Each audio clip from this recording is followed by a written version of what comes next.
Bonjour à tous, Franck Muller, ici Lyon. Nous sommes vendredi 11 décembre. Et oui, déjà. Bien. Évidemment, bien entendu, je suis ravi de vous retrouver et que vous m'accordiez quelques minutes sur votre temps. Bien. Alors nous avons appris récemment, effectivement, confinement, couvre-feu à 20 heures. Aïe, aïe, aïe, aïe, aïe, aïe. Mais alors, pour le nouvel an, personne dehors. On va économiser l'incendie de 1000 voitures, comme chaque année à la Saint-Sylvestre. On va voir. Mais je présume que certaines populations, dans certains lieux bien définis, vont continuer de défier les autorités et défier ce couvre-feu. Et je présume que nous aurons de belles flammes dans certains quartiers. Nous verrons de quelle façon le gouvernement peut faire respecter son autorité. C'est vrai, il est tellement plus simple d'aller taxer une mamie qui a Alzheimer et de la taxer parce qu'elle s'est trompée sur la date, la pauvre, elle ne sait plus quel jour on est. Vous vous rendez compte, des personnes âgées qui ont des problèmes et il leur faut remplir une attestation, l'heure de départ, l'heure d'arrivée, etc., etc. Heureusement, mardi prochain, ce type d'attestation va prendre fin. Bon. Toujours crise du Covid. Ah, M. Salomon serait donc responsable, après une enquête, responsable de la pénurie de masques. Il a refusé de renouveler en 2018 une commande. Il aurait fallu commander 1 milliard de masques. Et comme il fallait faire des économies, il en a juste commandé 50 millions. Et oui, et on a vu la différence. Bien, bonne nouvelle aux États-Unis, le monopole de Facebook est menacé. Vous savez, Facebook, pour éviter l'émergence de concurrents, il rachète ses concurrents. Donc il avait racheté Instagram et WhatsApp. Et donc, du coup, il y a des commissions aux États-Unis, l'autorité de la concurrence américaine qui dit que ces gens, Facebook, Twitter, prennent beaucoup de liberté et avec les histoires de ce qu'on appelle des cookies, les pubs et tout, bon, il y a des choses qui ne sont pas tout à fait conformes à la réglementation en vigueur, mais comme ils ont monopole, ils font un peu ce qu'ils veulent. Et on veut les mettre sur la sellette et leur demander de vendre leurs filiales Instagram et WhatsApp. Donc, Facebook commence à... puis, quand on vu la façon dont ils se sont conduits au niveau des élections américaines, enfin comment ils se conduisent en général, même en France, avec les histoires de vaccination, on ne peut pas échanger quelques idées, il y a certains mots qui sont tabous, et hop, pic, vous êtes censuré. Bien. Je vais partir... alors c'est un truc complètement fou. J'ai vu une vidéo...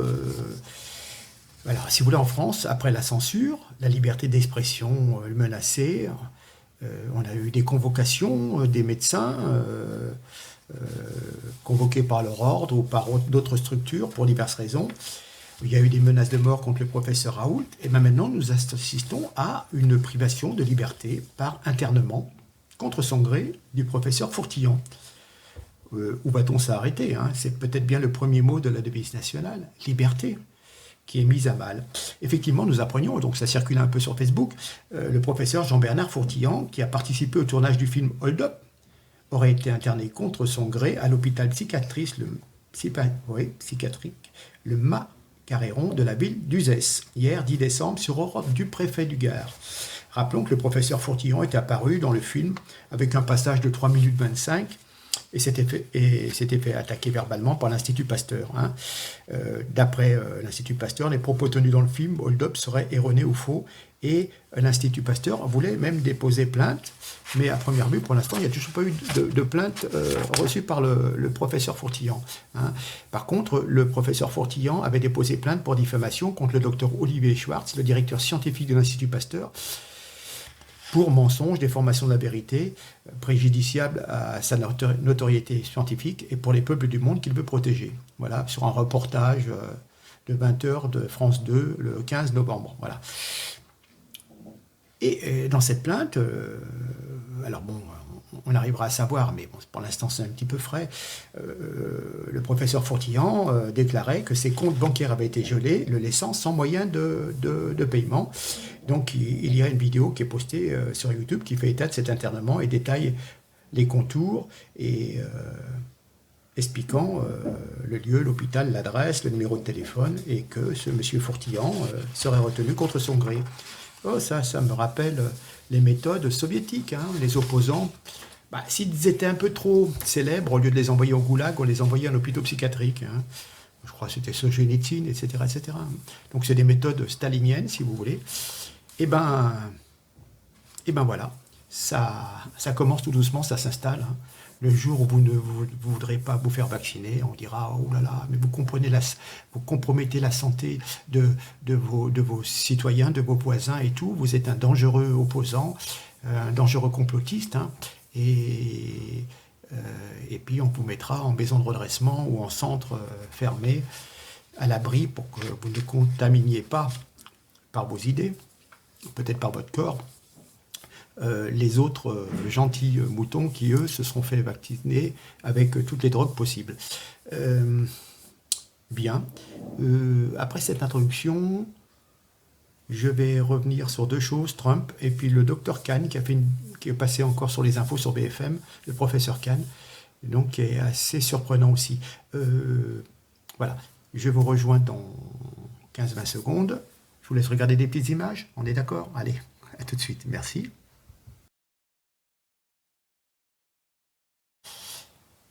Bien, me revoilà. Alors, j'ai vu il y a 2-3 jours, la Cour suprême humilie Trump. Ouais, vraiment. La Supreme Court of the United States a bien rejeté la demande d'un élu républicain qui demandait à ce que les résultats des élections en Pennsylvanie ne puissent être certifiés. Mais ça, c'est pas un problème constitutionnel. Si vous voulez, cet État peut certifier ce qu'il veut, mais ça ne veut pas dire que les résultats soient honnêtes et que cela ne soit pas risqué. Mais bon, peu importe.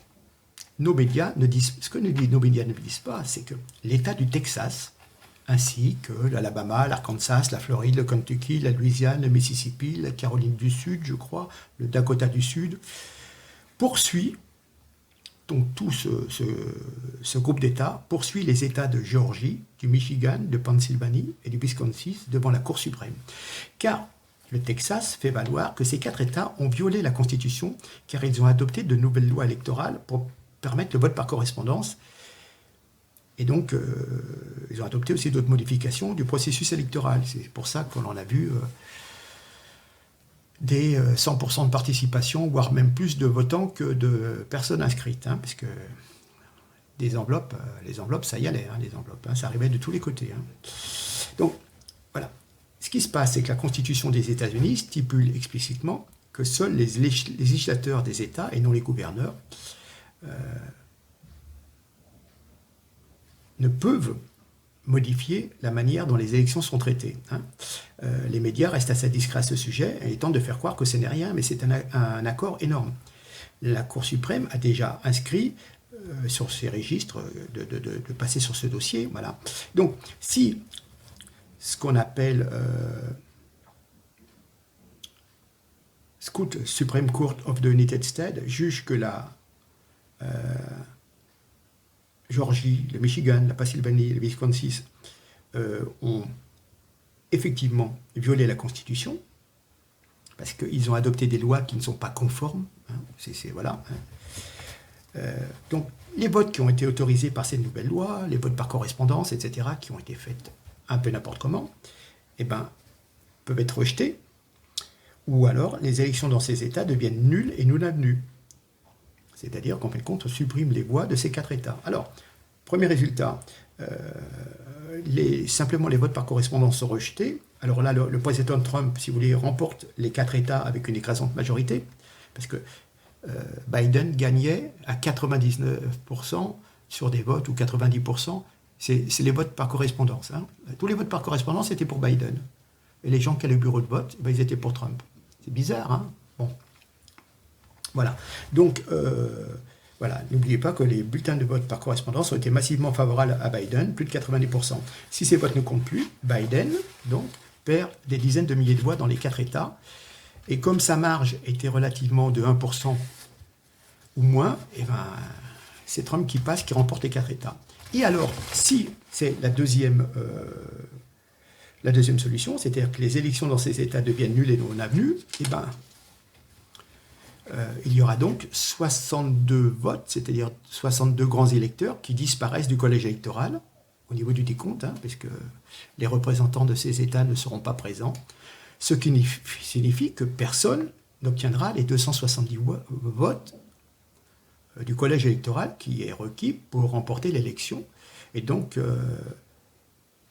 comme je vous l'ai dit précédemment, il y a peut-être quelques semaines, l'élection, dans ces cas-là, se déroulera au Congrès, conformément au 12e amendement. La Chambre des représentants vote pour le président sur la base d'un vote par État. Et comme les républicains comptent environ 26 États, les démocrates 24, cela signifie, encore une fois, que Trump remporte l'élection. Voilà. Donc, certaines personnes anti-Trump peuvent être, si vous voulez, furieuses, mais c'est la loi. C'est pas que les médias ne se donnent pas la peine d'expliquer. La plupart des gens qui parlent ignorent le fonctionnement des élections aux États-Unis, ou alors ils sont tellement partiaux qu'ils ne peuvent pas se donner la peine de considérer un résultat dans lequel Biden serait perdant. Vous voyez, l'État profond n'arrive pas à imaginer. Donc tous les médias tous nos médias, si vous voulez, qui sont complaisants avec le clan Clinton, Obama et compagnie, et Biden, ne veulent absolument pas envisager cette solution.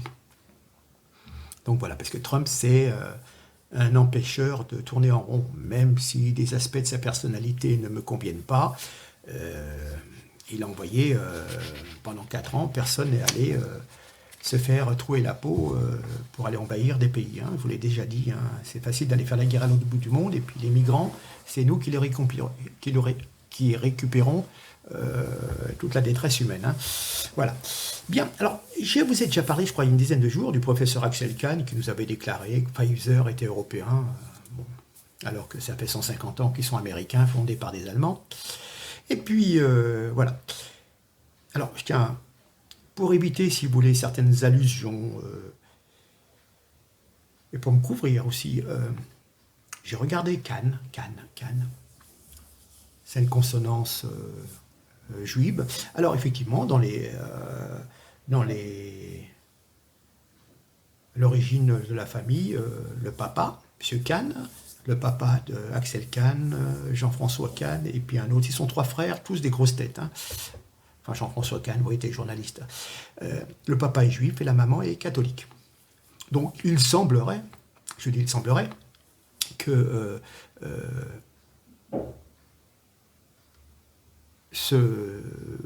cette famille soit plus dans cette religion catholique que juive.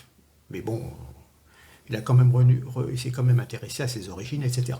Je clôt la parenthèse, mais pour être bien clair, puisque dès que vous critiquez une personne qui a un nom à une consonance, soit, on va dire, arabo-musulmane, c'est que vous êtes islamophobe, soit si c'est une personne qui est d'origine juive, on va tout de suite vous dire « Ah, vous êtes antisémite, etc. » Non, s'il y a des personnes qui se permettent de raconter certaines choses que je trouve un peu douteuses, je le dis. Voilà, le professeur Axel Kahn a déclaré, je vous mettrai le lien sur BFM TV, pour cause de Covid, il fêtera Noël avec sa famille au mois de juin. Voilà, en conseillant bien sûr aux pauvres couillons de Français que nous sommes, puisque nous sommes vraiment indisciplinés, de mauvais citoyens, de faire de même. Oh, vous n'avez qu'à faire Noël au mois de juin, voyons. Voilà, donc il est gentil, mais à moins que fêter Noël n'importe peu, qu'il ne soit pas catholique et que, en fin de compte, il est renoué avec sa religion israélite. Mais tiens, le hasard fait que il y a une fête, ça s'appelle le 10, ça sera le 25 décembre, ça sera pour le calendrier juif hébraïque, le 10 Tébet. Et c'est un jeûne rituel en mémoire du siège de Jérusalem par les Babyloniens. Donc, en fin de compte, pendant toute cette journée, on s'abstient de toute nourriture et de toute boisson. Voilà. Hein. Donc évidemment, pour nos amis israélites qui sont pratiquants, ça évitera bien des réunions familiales, et ni à virus, et d'enlever son masque, parce que on ne boit pas et on ne mange pas. Donc on ne fête pas Noël, bien entendu. Hein, voilà. Bon, je plaisante un peu sur la religion, hein, mais bon, on ne va pas s'enquiquiner non plus. Hein. C'est bon. Hein.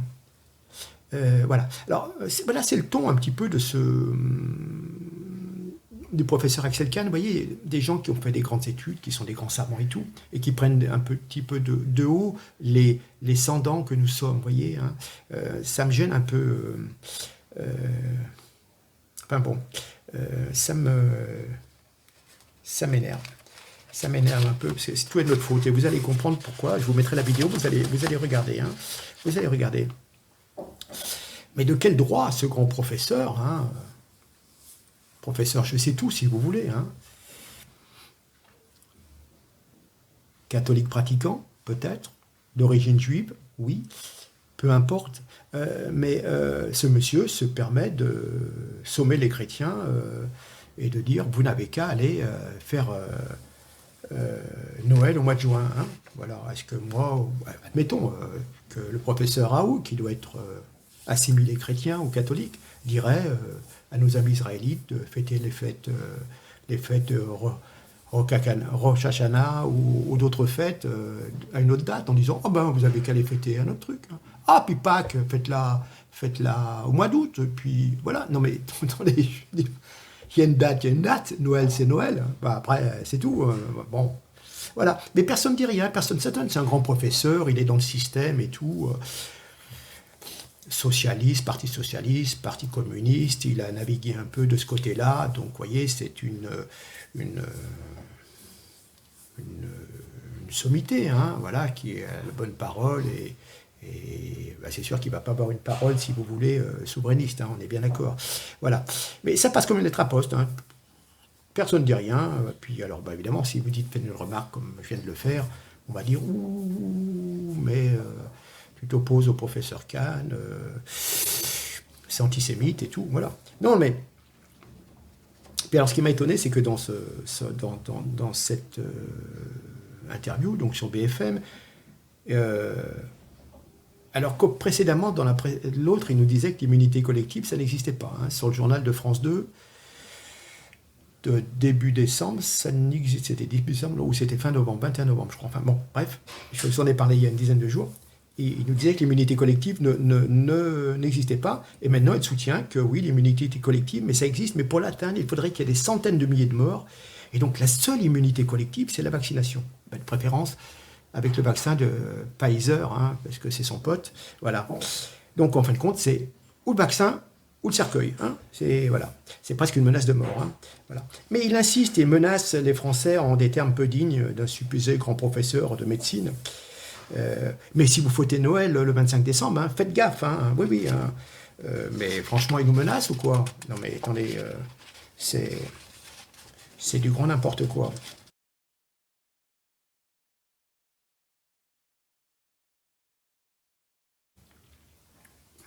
Des menaces, oui.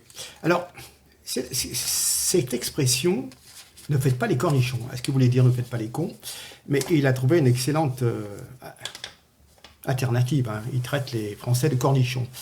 C'est vrai que nous, on est des franchouillards. Hein. Vous voyez, cornichons, alors ça veut dire qu'on est des mangeurs de saucissons, de jambon, des aliments impurs. C'est vrai qu'on est des mangeurs de porc. Hein.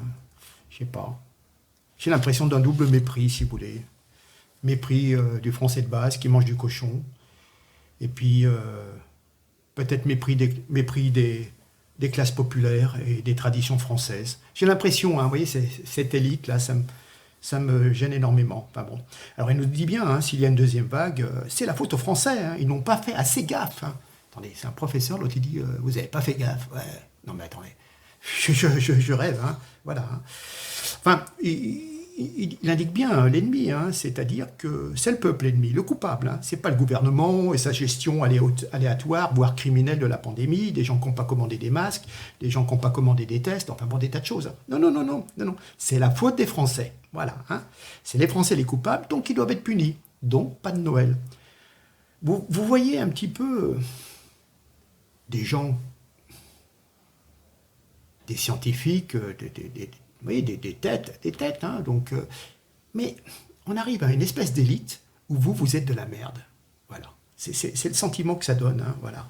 Les Français, les Françaises n'ont pas fait assez gaffe. Voilà. Euh, alors, Monsieur Kahn, il a le droit évidemment, il a la liberté de faire ce qu'il souhaite, hein, c'est-à-dire s'il veut faire Noël au mois de juin pour pouvoir embrasser ses petits-enfants, encore je ne sais pas où, alors à quel niveau de contamination on sera au mois de juin, mais bon, que Monsieur Kahn fasse ce qu'il veut. Mais ça ne donne pas le droit de raconter n'importe quoi en dénaturant Noël. Voilà. Hein. J'ose espérer que dans le cadre, si vous voulez, de ces missions scientifiques, le grand professeur Axel Kahn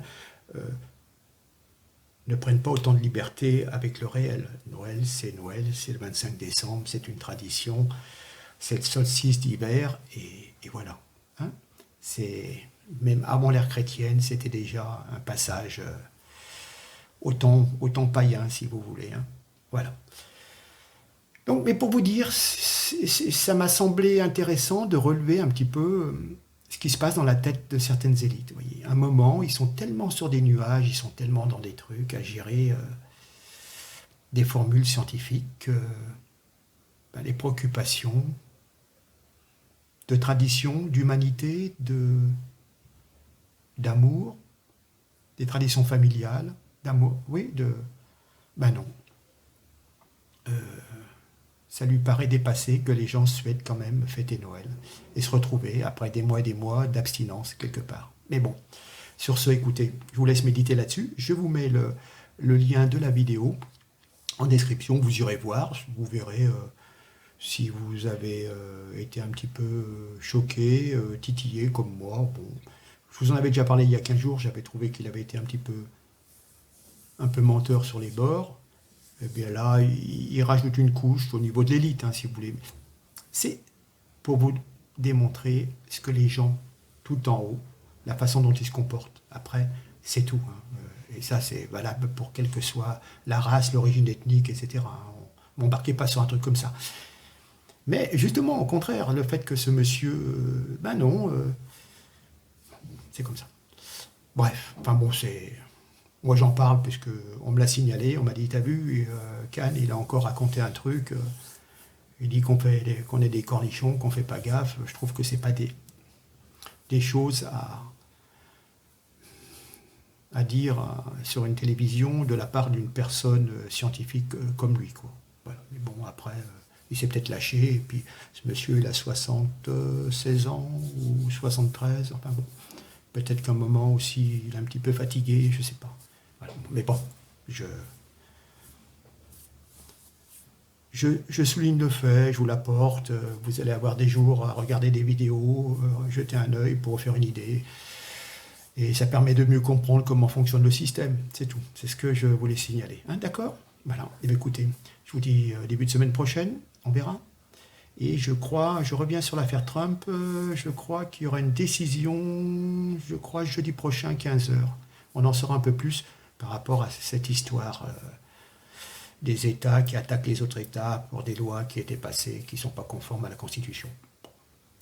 On verra, on écoute, il y a tellement de choses qui se disent, hein, on est d'accord. Mais il y a beaucoup de choses qui ne se disent pas, et c'est la moindre des choses, d'être au courant, que les gens comprennent. C'est trop facile de se moquer de Trump. Attendez, Trump a eu 10 millions de voix en plus pour un président qui se représentait. Vous vous rendez compte, 10 millions en plus.